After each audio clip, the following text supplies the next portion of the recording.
Welcome to the final episode of Where It All Began 60 years ago. This is the 5th installment of the interviews I did with my dad, Richard G. Reese, in Garden Valley, Idaho.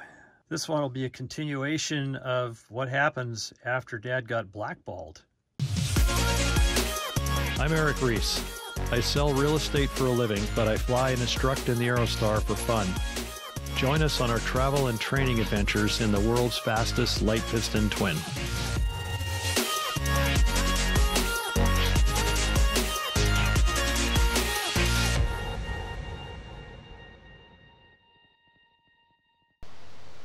Well, I walk in Monday morning to the production facilities to start the process of interviewing the people to bring back on board for my engineering staff.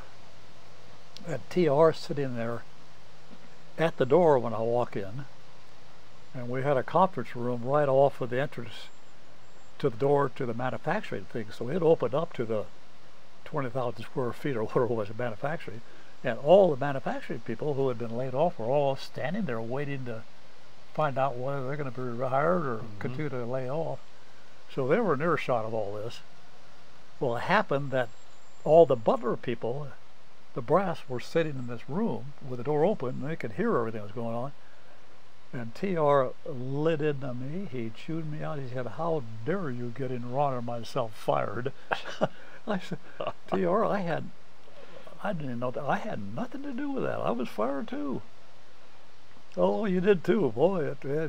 He ran and raved for at least 45 minutes. He said, "I'm going to blackball you from this industry. You'll never get a job there here again as long as I live. And that letter I wrote you, complimenting you, thanking you for," gosh, I almost make her cry, "thanking you for all the effort and help that you did to contribute to the Aerostar. I'm sending you another letter to take back everything I said." So of course That sounds like a pretty stressful thing. I was deflated. Yeah. So he finally left. This is after 45 minutes of yelling and screaming, and I kept my cool. And I think I relate that back to flying instruments and to thunderstorms in particular. As you well know, when you're in bad weather, flying instruments, you got to stay calm. Yeah. If you don't, you're going to be in huge trouble. Well, that had trained me to stay calm under very stressful situations. So anyway, so TR leaves, gets his car, and just leaves. So these guys, the butler people, and this was Ralph Harmon, Paul Dopp, all these people that were sitting in that room, they come out of the room and they said, "Boy, Dick, after hearing all that, we know we made the right decision." So anyway, of course, I went on. And by then, I'd already accepted a job at another startup company. I was vice president.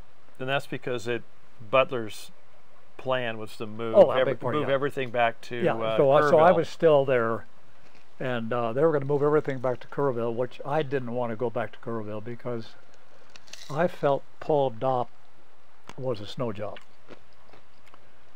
And this is, I think, interesting, because Paul Dopp was a real estate guy, and the Butler brothers were the two sons of a huge paper company back east someplace, Butler Paper or whatever it was, and they were interested in airplanes, so they kept buying property at airports to build FBOs.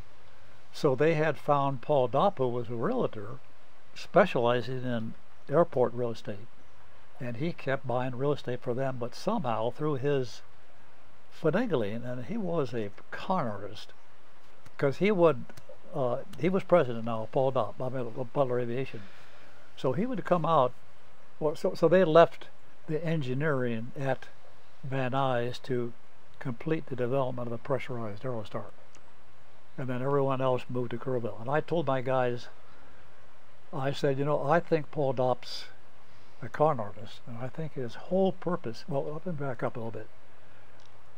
Initially, when Butler Aviation bought us, I thought it was a good deal because Butler Aviation was the largest FBO in the world. They had hangars at the San Francisco airport large enough to put 747s inside, working on as an FBO. So their FBO, they sold airplanes, did maintenance in airplanes, they instructed in airplanes. They had a perfect setup to sell airplanes. They had bought Moody 10 cents on the dollar, Now they bought Aerostar, so they had both the single and twin engine line of aircraft. It was an ideal situation to sell these airplanes. So it made all kinds of sense. So I stayed another 3 or 4 months or what it was. And I told my guys when they went back to it, I said, you know, it's going to be a good opportunity. I don't think it's going to last because of Paul Dopp. I think his purpose is to bring the company public and then sell it and make a killing. I don't think he really had the interest in doing what he was planning to do, which was a tremendous plan.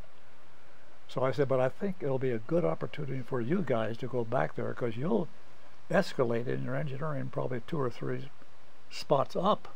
So it'll help you when you come back to get even a better job yet. So they did. They went back, and many of them came back from that because that's exactly what happened. But anyway, in the meantime, another friend of mine had started up another startup company, which I joined, became vice president of that company, which completely different business. And we were doing fine. And this had to be about 6 months, 8 months later, I got a call from Ted Smith, which kind of surprised me. And he said, Dick, this is Ted. I've just bought the company back from Piper. I think this is the second go around Piper. So this is a wow. Did that happen all in a matter of months to where Butler bought it, they moved it, never produced anything down there? Yeah, it was a short period, maybe a year, but it was a pretty short period of time. And had you talked to TR at all since that blow up? He blackballed me for the industry. He said, no, I'm going to make sure no one ever hires you. Is that, deep down, is that a reason that you might not have stuck it out with them and decided to make the move? No, what I did, well, Ron was now on board, and he made Ron president of the company. Well, no, not yet. Well, yeah, they started the company at Van Nuys still. Well, but they came back to that. I'm talking about Butler. Your decision not to go to Butler. Did that, or move to Kerrville, did that have anything to do with the blow up of Ted Smith's blow up with you? No, I felt that Paul Dopp was going to take the country under, company under. So TR had moved it. They bought it back. They started up production at Van Nuys and eventually moved it to Santa Maria. Well, they weren't in production of that. No, the Van Nuys production facility was done, sold to someone else, I guess. But no, they were at the opposite end of the field, a little building. They were, but they were assembling airplanes out of parts that had been inventoried, from what I understand.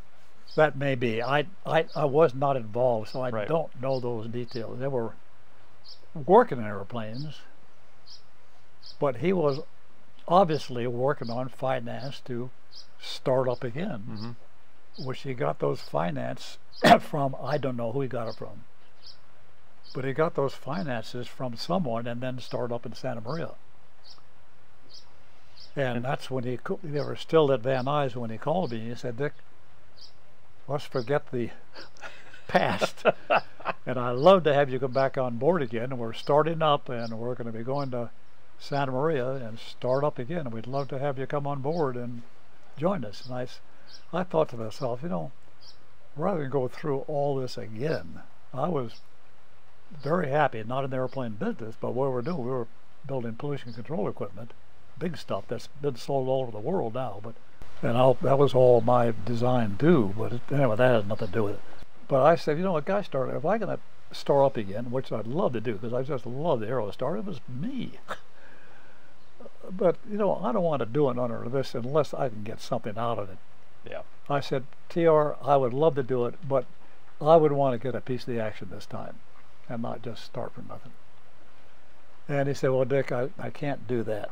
So we hung up and left fine. And ironically, Sue and I were down to LA for some reason. And until that time, we had not talked to TR since. So Mom, Sue, decided, let's go visit Vernita and Ted. So we did. Unknown, we knocked on the door. Vernita answered the door. And she looked at me and says, Dick, come on. Well, I saw TR sitting in a chair in his bathroom in the living room. He was getting ready to go into a heart surgery. So we spent probably a couple hours there talking. When I left the next day, he went in for heart surgery, and I think 3 days later he died from the... Wow. So I'm glad we did that, because it... well, it was a healing, in a way, of a lot yeah, of things. And then I went to his funeral, of course, or his memorial, and then Sue had not gone down, my wife had not gone down at the time, but I went back to their house, and Renita was there, of course, and everyone else, and I walked up to her, and she looked at me. She said, "Gosh, I have a little hard time." You could tell I was emotionally. I'm not normally this way, but I was emotionally attached to her guy. And she looked at me. She said, "Dick, gosh, you really did love TR, didn't you?" Yeah. Oh, and I said, "Yeah, I did." But that was those 5 years were some of the best and most memorial, most rewarding and productive years of my life. So I guess boy. I wouldn't be wrong in saying there were no regrets. Nope. Not a bit. Nope. Well, that's I learned a lot from him. I learned a lot how to understand people. I understood. Well, you know, as we all learn in life, we learn from our different experiences, and if we're smart, we play upon those experiences to help us to the next thing we do. And all that paid off in the Ted Smith thing. Yeah. It's a minor point, but as an example, the reason we have eyebrow windows in Aerostar is flying the T-33 360 overheads. When you're looking for the touchdown the runway, without someone to look out here, you got to bend your head down to look out the window. That makes it difficult. So I thought the best way to do is put overhead so you can look at that. So that's where we got the overheads at the Aerostar. Yeah. Other aircraft had that too, but well, I think eventually the commanders did too. Yeah. Later they did. But you know, it makes sense to have it. Of course, you got shades so with the sun shining, but and I don't remember whether I used. Well, I think I did use that a lot in landing, but I don't know whether people use that much. But that's the reason those are there. Yeah, and the pattern you use it because you can see if you're 30 degrees. Otherwise, you got to duck your head. Yeah, yeah, or look way forward. Yeah. You know, it's one of those things. And that's dangerous. You could. So you know, it's been, you know, as a child, and I think the first time I walked around the factory, I was about 10 years old, and I remember the mock-up. And don't tell them I was the first one to fly the Aerostar, because I was flying in the mock-up, because that's kind of embarrassing. Well, but you were. No, I wasn't. But it was fun. And then I do remember getting to go down to the Van Nuys plant, and I think it might have been during the time, because I think everything was kind of stopped. And it may have been that period of time where you were trying to figure out where all these issues were. But I remember that, and I remember looking around the Aerostars with the engines off and the cowlings off and things like that. And I thought, oh, that was pretty cool. Early on, you know, I thank my dad for putting the love of flying in my life. And it happened during that period of time, because Bill Kalfas, who was the corporate attorney, had a 182. You would put the three of us in this airplane, and we'd fly all over the place on vacations and go fishing and things like that. Yeah. Bill arranged that. It was actually arranged that through the FBO that was right next to the production facilities at Van Nuys. At Van Nuys.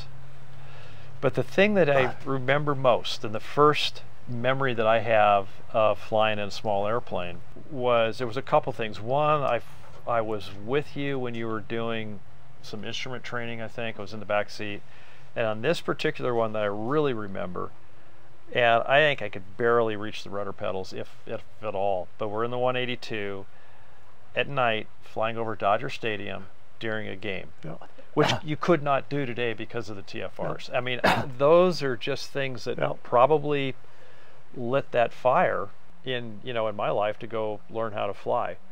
And then the tuition thing I mentioned earlier, well, yeah, I did spend the money that they sent me, but Dad always pays stuff up front early, so I was able to utilize that money. It's kind of like the bank with the float.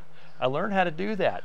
So I had the money, and my tuition at University of Washington in 1973-4 was it started out at $500 a quarter, and then it dropped down to $188 after I got residency. My whole pilot's license cost me $1,000. Yeah, and what I was doing was I'd get that money and use it, and made sure that I earned enough money by the time the tuition was due to pay the check. So you've forgotten, Eric, why were we getting phone calls from the university? You're late in making your payment. Well, I don't remember that. Yeah, well, you didn't. Anyway, so that was no, but that's just, it is kind of a fun story. Well, I tell you, I wish TR were alive to see you today. He would be very proud that through my association with him, you are one of the real pros in Aerostar. Not really. That would have made him really feel good. Just having the opportunity to fly the airplane, kind of in the last stages of you know, the age-wise, where I'll be flying. But I was flying a 210 for years, owned one, then I was renting one, and it made it so hard to do anything with it, because to do a little 70-mile cross-country flight, I had to fly from, or I had to get approval from the safety officer at the place I was renting out of. So there's no spontaneity, and that just didn't make it fun. So I talked to you about it. I talked to a good friend of mine who's also a pilot still today, flies at TBM at 80 years old. You know, and he said, I can't imagine you not flying. And I said, you know, there's just no fun in it. Then I get this phone call from a friend who says, hey, my son-in-law's buying a new airplane and he wants somebody to help fly it. Oh, what the heck does that mean? What's he doing, buy a 172 or something like that? Okay. Yeah, I'll talk to him. I get an email from Grant, and there's a picture that's corrupt and I can't open it. So I don't know, what is it? It said, Grant, resend me the picture that was with the email. I don't know what it is. And send it to me, and it's the ad for 11111. I'm looking at that and I'm going, oh yeah, have him call me. Because I had experience flying the airplane when I was flying Part 135. So got a hold of Tyler, and he had done a startup, sold it, had a non-compete, bought the airplane, and needed somebody to fly it and fly with him and keep the airplane exercised. So he said, yeah, I'm going to be able to fly for, you know, another year and a half, and I'm going to do another startup. And I know that when I do that startup, I won't be able to fly, because I'll be all consumed about doing the startup. Well, he started that. That was 4 years ago.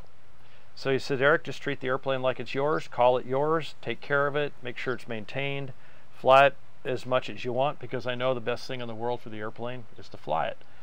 And that airplane, we took delivery of it from Aerostar in December of, well, we did his initial and my recurrent training in December of 2016. And here it is, July of 2023. Yeah. And that airplane's dispatch history has been almost perfect. We've never been grounded because of some kind of maintenance issue. And that's just a testament to, one, Aerostar Aircraft, because they're the ones that we bought it from, and that airplane was a no squawk airplane, and it truly was. And you know, you get what you pay for. Yep. You pay the good amount of money. And Rich, we're recording, so hey. So you know, there's a blooper.